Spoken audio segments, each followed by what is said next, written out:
துபாயில் அஇஅதிமுக சார்பாக நடைபெற்ற தமிழகத்தின் முன்னாள் முதலமைச்சர் மறைந்த டாக்டர் ஜெயலலிதா அவர்களின் 77வது பிறந்தநாள் விழா துபாய் கராமா பகுதியில் உள்ள SNG ஹாலில் அமீரக அஇஅதிமுக செயலாளர் ரவிச்சந்திரன் அவர்கள் தலைமையில் நடைபெற்றது.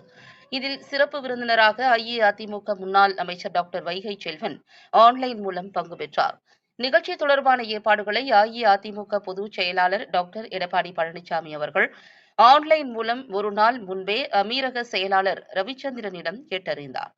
மேலும் இந்த நிகழ்ச்சியில் துபாய் ஈமான் கலாச்சார மையம் பொதுச் செயலாளர் ஹமீது யாசின், முத்தமிழ் சங்கம் சேர்மன் ராமச்சந்திரன் மற்றும் நிர்வாகி சாகுல், அமீரக தமிழ் சங்கம் தலைவர் டாக்டர் ஷீலா, அமீரக தேமுதிக செயலாளர் கமால் கேவிஎல் மற்றும் மகளிர் அணி செயலாளர் வகிதா பானு, அமீரக தமிழக வெற்றிக் கழகம் நிர்வாகிகள் ரகு மற்றும் இஸ்மாயில், ஈமான் அமைப்பின் செயலாளர் மற்றும் மீடியா 7 செய்தியாளர் அஸ்கர், தினக்குரல் செய்தியாளர் நஜீம் மரிகா மற்றும் துபாய் புள்ளிங்கோ ஷானவாஸ் மற்றும் அயாஸ் ஆகியோர் கலந்து கொண்டனர்.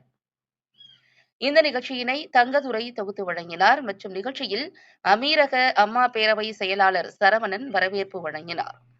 மேலும் அமீரக எம்ஜிஆர் மன்ற செயலாளர் விவேகானந்தன், இளைஞர் அணி செயலாளர் சந்தோஷ், மகளிர் அணி செயலாளர் கிருத்திகா மற்றும் நிர்வாகிகள் பங்கு பெற்றனர். இதில் முன்னாள் முதலமைச்சர் டாக்டர் ஜெயலலிதா அவர்களின் புகைப்படத்திற்கு மலர் தூவி கேக் வெட்டி கொண்டாடப்பட்டது. இதில் 100க்கும் அதிகமானோர் பங்கு பெற்றனர். மீடியா 7 செய்திகளுக்காக அஸ்கர்.